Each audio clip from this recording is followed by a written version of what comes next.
My wife of 5 years has been cheating on me, but my shark lawyer served her right. Here are the key details. My 34 wife, 32, Wendy, and I met through friends 7 years ago, dated for 2 years, and have been married for 5 years, just after I finished law school. I worked my tail off as an associate at my firm, putting in 60 hours a week for the first 2 years of our marriage. That effort paid off, and I'm doing well professionally. Wendy was a teacher at a private school, but as soon as we got married, she quit so she could go back to school for her master's in education, and is currently in an educational doctoral program while working part-time. This was a bit of financial strain, since I wanted to pay off my student loans as quickly as possible, but we managed. My wife had an old laptop that she was using when we started dating. I found it in a box in a closet. She said it crashed and wouldn't work any longer. I plugged it in, tried to turn it on. Nothing. When we met, Wendy took pictures of everything, primarily selfies of her with others. Knowing that she must have had some pictures of us from that time, I yanked the hard drive and looked at it. It seemed okay. The problem must have been somewhere else. Wanting to surprise her with pictures of when we first started dating, I waited until she left to go visit her sister before I plugged it into a SATA cable connector to my PC. There were pictures there. Plenty of pictures. Some were of us on dates, laughing, smiling. They brought back some good memories. But there were also others of her with different people. One person in particular I remembered. His name was Bob, and Wendy had dated him before me. There were lots of pictures of her and Bob. I wanted to grab only our pictures, so I thought the easiest way would be to organize them by date, figuring the latest pictures would be of only us. But when I clicked them by date, a lot of her pictures with Bob were jumbled up with pictures of us. I began to open the pictures one by one and noticed that in a few of her pictures with Bob, where they were cuddling and kissing, she was wearing a necklace/locket that I had given her as a birthday present in the second year we were dating. I had to borrow the money from my brother to buy it. I looked at the dates on the pictures and a pattern emerged. On the days and weekends when school required my undivided attention, the times when she went to her mother's house or her sister's house to give me peace and quiet, she was meeting up with Bob behind my back. I was furious. It felt like fire ants were chewing on my brain, my heart, in my guts. I wanted to punch through the walls, but then, something snapped and I went numb. I began to see and think in very cold, analytical terms. I copied all of her pics, all of them, not just those I'd seen, to a flash drive. I packed a bag, grabbed some suits, took the thumb drive, and went to stay with my brother across town. I left her laptop hard drive plugged into my PC with a picture of her kissing Bob on the monitor. The only note I left behind was a sticky note with an arrow on it pointing to the necklace/locket. Wendy tried to call me from her mother's house, if that's where she really was, but I didn't answer. It wasn't until a few hours later, after she presumably got back to our apartment and saw the picture on the monitor, that she blew up my phone with VMs and texts. I ignored them all. I've already met with another associate who works in the family law department about separation and divorce. We have no children or real property, since a lot of our money went to paying off my loans and for her tuition. My firm circled the wagons around me so her calls go to VM. She's not allowed onto the property, security already turned her away. Wendy tracked me down at my brother's house, but he made it clear to her on the phone that if she tries to come over, he'll set his Dobermans on her. He told me she was screaming, sobbing, and begging on the phone. It didn't make me sad or happy or anything. I felt nothing. My marriage is over. I've accepted that. But it's been 2 days and I still feel nothing. No pain. No anger. Nothing. How is it possible that I have no more feelings for her, no desire to ever see her again, no desire to reconcile? Now that I'm alone with my thoughts, feeling this nothing for her scares me. Is this going to last? Am I still in shock? Am I permanently broken? The upside is that I've never seen clearer solutions in my cases. Update 1. I'll look into individual counseling in the near future. The associate at my firm handling my case, let's call her Gail, reviewed the other pictures on the flash drive, and found quite a few where Wendy is cuddling/kissing Bob, and the engagement ring I gave her is easily discernible. When I was told this, I didn't feel any pain or anger, only elation. I smiled. Oddly enough, I asked Gail why this awful news made me happy. She said that it's because it vindicates every action I've taken since I left. I've been NC with Wendy and all communications have been through Gail, except for her family and friends who mistakenly think my brother and his wife will be a sympathetic ear. They're not. Gail's already prepared a separation agreement and scheduled a meeting with Wendy on Thursday afternoon. Gail made it clear to Wendy that if she isn't represented by counsel, then I won't be attending. A word about Gail. I can't post her firm nickname, but let's just say if you think Pit Viper, you'd get the right idea. I'm glad she's on my side. We'll be filing the petition for divorce shortly. Gail believes any spousal support will be minimal and end quickly, i.e. she said I'll likely get stuck paying the rent for the next 5 months until our lease ends and Wendy completes the last of her doctoral courses. The only significant asset we have is the account with our savings for a down payment on a house, but it's a dual signature account with no ATM access. Thank you, long forgotten bank guy, for suggesting that as an extra security measure against fraud. My SIL went over to my apartment when Wendy was supposed to be at her part-time job to grab more of my clothes and personal items. She ended up listening to Wendy for a couple of hours. The Redditor who said Wendy would straight up lie about pretty much everything nailed it. The whole time SIL was packing up my stuff, Wendy was telling one easily provable lie after another. Getting nowhere, Wendy asked SIL, "Isn't there a guy in your background that just gets inside your head and you can't say no?" So, I guess that's my answer to why she cheated. Bob is a Jedi and Wendy is weak-minded. By the way, SIL did answer her question. Yes, I married him. Spending time with my brother's family has kept me from feeling isolated. My nephews are crushing me in video game, and I'm enjoying every second of it. Work's going great, and the partner who oversees my department stopped by to tell me that he's really proud of how I haven't let this personal issue negatively affect my work. Well, that's it for now. Thank you to everyone that replied with supportive posts. I can't explain how much it helps to know I'm not the only one to go through something like this, or the apathy I feel toward my STBX. Update 2. Wendy found a lawyer, Todd. Gail and I met with them on neutral ground at another firm. We all had to wear masks due to COVID, which made it look like we were there to rob the place or something. It was the first time I'd seen Wendy since she left to go to her sister's/mother's house. Wendy looked like hell. Bloodshot eyes, dark bags underneath. Tear had streaked her makeup. The skin on her neck was covered in hives. I looked at her and felt nothing. More on that later. The second she saw me, Wendy blurted out that she was sorry for everything, that she loved me, that she couldn't live without me, that this was all a mistake, all the standard garbage. She tried to hug me, but Gail inserted herself between us and told Todd to remind Wendy that she is not to speak directly to me or Gail, that she is to talk to Todd who will talk to Gail who will talk to me. Gail had told me to say nothing and keep a blank expression on my face. I thought this would be hard since I've been worrying about if my initial anger would return, but it didn't. I was still numb, kind of in a daze, like an out-of-body experience. Todd asked about reconciliation. Gail made it clear that we were there to review the separation agreement. Nothing else. Wendy yelled at me that we've been married for 5 years, and I shouldn't throw it all away over a mistake. Gail reminded Todd that Wendy was not to speak to me directly. Todd whispered something to Wendy, and she momentarily got control of herself again. Gail and Todd began discussing the separation agreement that she'd emailed him. Todd said he did but didn't think it was fair to Wendy. He tried to nitpick, likely to show Wendy he was doing something to earn his fee, but Gail knocked down every argument he made until he admitted that it was as fair as the law requires. Wendy said that none of this is fair because this is all a mistake.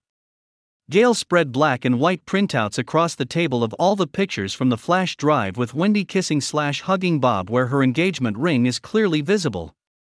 Gail circled the ring in each picture with a big fat, dark red marker, alpha move, by the way, asking Todd each time, "Does your client believe this was a mistake? How about this? Was this a mistake?" No? What about this one?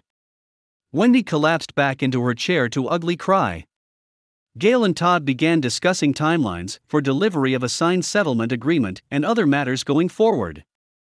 I guess my silent indifference finally got to Wendy because, completely unprompted, she screamed out that she never cheated during the marriage. Gail wasn't having it and told Todd, "Tell your client to give me her cell phone. If your client hasn't cheated during the marriage, then she won't have a problem with my IT guy copying everything on it and downloading everything in any online accounts she's logged into. I can have him here in 10 minutes." Wendy clutched her cell phone with both hands, refusing to hand it over. Todd whispered something to Wendy. I'm certain he told her she just admitted to cheating. Cue more sobbing. I smiled underneath my mask but said nothing. At this point, I felt sorry for Todd, call it professional empathy. I've been in his shoes before. You know, you've got a loser case with a loser client. The other attorney is 1982 to 1986 Wayne Gretzky, and you're a second-string high school goalie with a slow glove hand. Basically, you just want the beating to end. When the meeting was over, I left without saying a word to Wendy. What's the use? Every word out of her mouth is going to be a lie. Gail received the signed separation agreement yesterday afternoon. I thought I'd be on the hook for the rent until June, if only to protect my own credit, but instead we're going to equally divide the home down payment savings account. This was the carrot to get Wendy to sign the separation agreement so quickly. Wendy will pay the rent herself starting this month, along with all utilities, etc. Between housing costs and her school costs, she'll have a little money left over, enough to move to a new place. Apparently, Wendy thinks this was a win for her, but it's a tactical move that eliminates the one significant asset we had. Divorce now will be much easier. Gail is preparing a petition for an uncontested divorce, so we won't even have to go to court. Here's the best news. Turns out that while we were in our 5th year of marriage, we haven't been married for a full 5 years. 4 years and 7 months. In our state, if the marriage is less than 5 full years, then the family court typically seeks rescission, a concept borrowed from contract law. This means the court will put the parties back in the financial position they were in before the agreement, or in our case, before the marriage. Immediately before our marriage, I was a jobless, heavily indebted law school graduate waiting on my bar results while Wendy was a full-time, gainfully employed teacher. With no real property, no children, her account full of money, a teaching credential, a graduate degree in hand, and soon a doctoral degree to go with it, Wendy can't make the argument that rescission isn't appropriate in this case. In short, no alimony. Gail did warn Todd that if Wendy contests the divorce, the first person she'll depose will be Bob.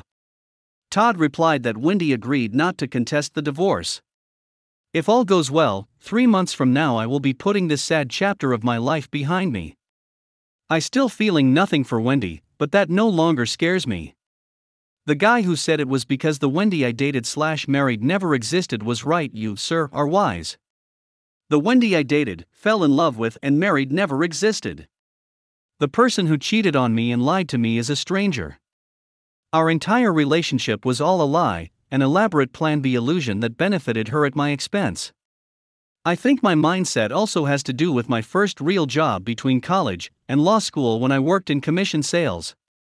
There was a phrase drilled into our heads: you have to get through a lot of no's to get one yes, so don't worry about the no's, don't waste your time and effort on them, and you'll find your yes a lot faster and easier.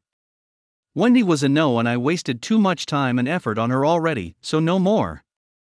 Friends, family and coworkers have noted that my smile is back and, to be honest, I feel better than I have in years. But just to be on the safe side, I have scheduled a few phone/video appointments with a therapist. We'll see how that goes. This will likely be my last update. Thank all of you again for your support and wisdom. If I can repay your excellent advice with some of my own, if your spouse cheats on you, talk to a lawyer as quickly as possible, and then listen to what your lawyer tells you to do. Caught my wife cheating in a motel. I, 35M, have been married 7 years to my 33F wife, no kids. 2 years ago she started a new career and has been very successful. At the time she mentioned a man that she works with but said on more than one occasion that he was a jerk and she didn't like to work with him. Since then she has softened a bit and really doesn't mention him much.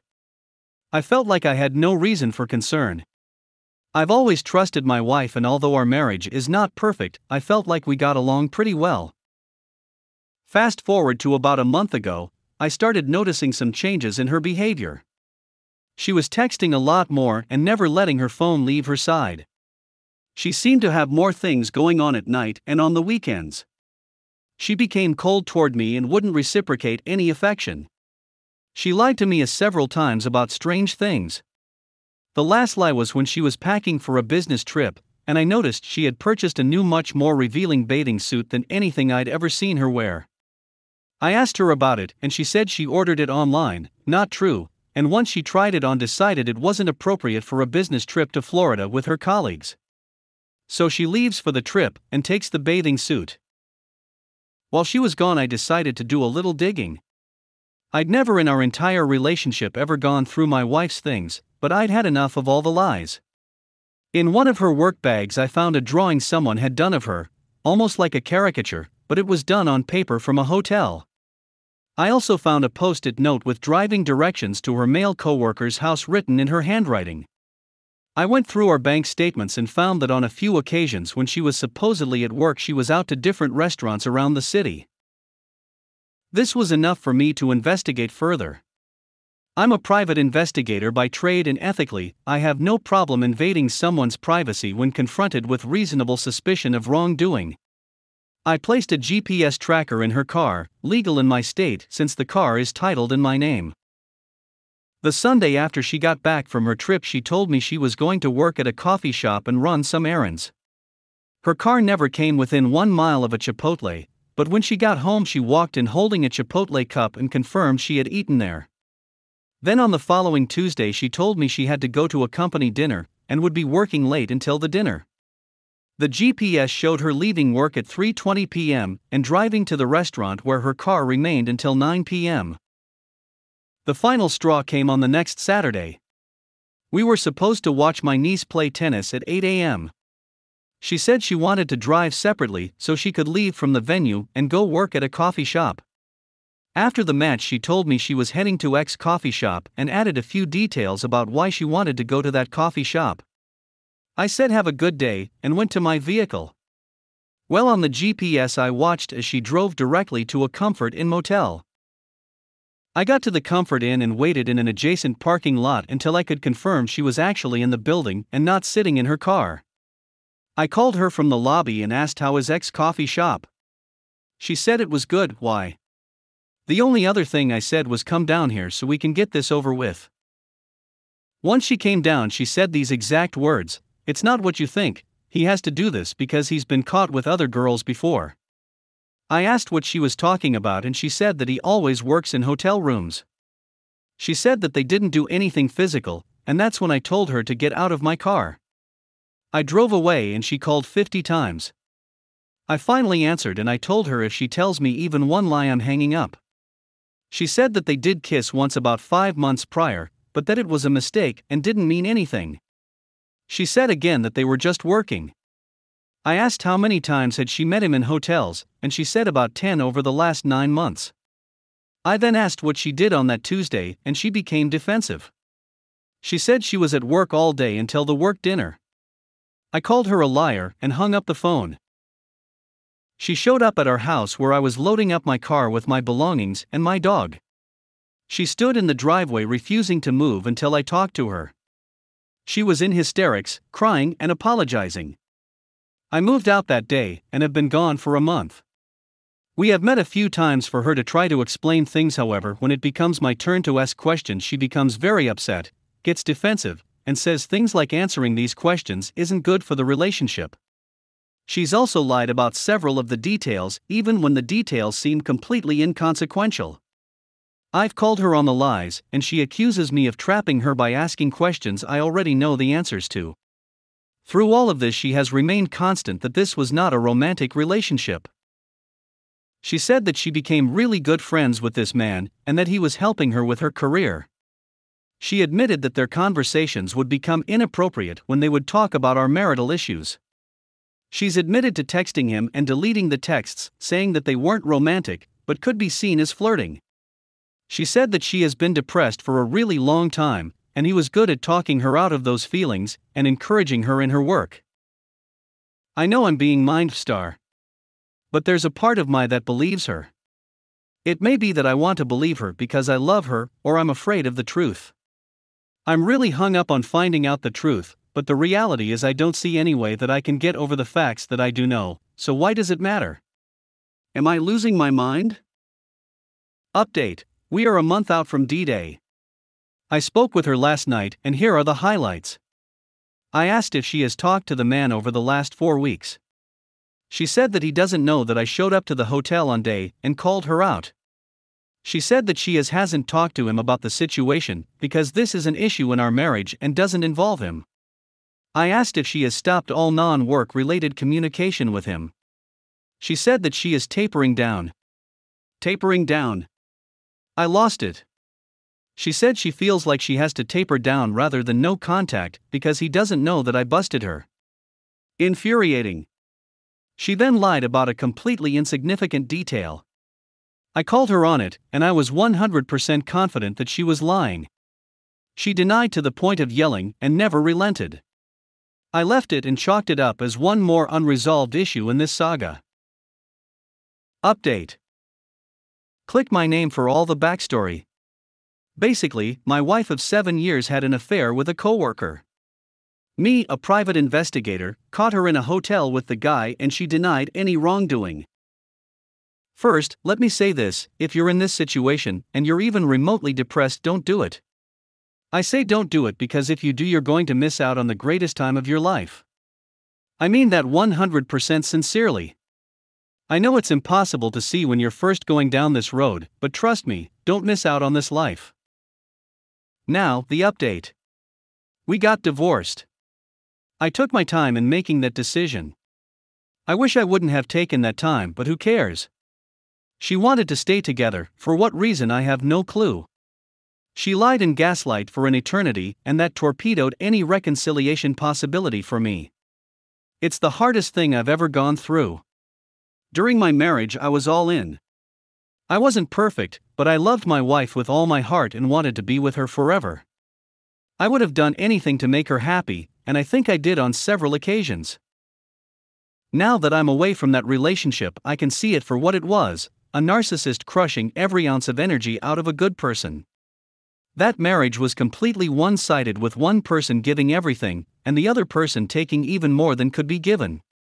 By the end of the marriage, I truly thought I was worthless as a partner. She degraded my profession, my personality, and my looks. Since getting divorced, my business has flourished, and I've been able to date women that I would have thought were way out of my league. I seriously thought I was ugly in part because of the way my ex-wife made me feel, but now I'm having gorgeous women, much younger than me, approach me in bars. I've been in a couple wonderful relationships with great women. They ended amicably for general compatibility issues, but it illuminated how terrible of a partner my ex-wife really was. I don't have any contact with the ex anymore, really don't even think about her very often. This divorce became contentious because she thought I was getting too much of the money even though I was taking less than 50% because I wanted it to go smoothly without breaking up businesses and retirements. Can you imagine that? Cheating on someone, then getting upset about the amount of money they're taking even though it's less than 50%. That hammered home for me that I was making the right decision, and I needed to get away from this garbage as fast as possible. I lost friends in the divorce. Good riddance. Most took my side, but I don't care about those that didn't. They made it easy for me to jettison them. I lost my in-law family. This is one of the hardest parts. I really loved some of them, but I get it. I sent enough correspondence to AP's wife that I'm 100% confident she knows. She never contacted me back, and I'll respect her decision. Some advice if you're fresh in this nightmare. Separate yourself from the situation. This is the only way you're going to be able to think clearly without being gaslit. Get professional help. I was in therapy for a long time. It helps. I'm so much stronger now because of it. Surround yourself with friends and family as much as possible. Make healthy choices, go to the gym, limit drugs and alcohol, get outside, try to sleep. Take people's advice, but make your own decision, it's your life. There were some really dark days after D-Day, but after the initial heartache, it has been the best time of my life. I'm truly happy every day. If you're going through this and need some advice from a self-proclaimed expert, hit me up, I'm happy to help. A huge thanks to everyone here who helped me when I was struggling. Cheers.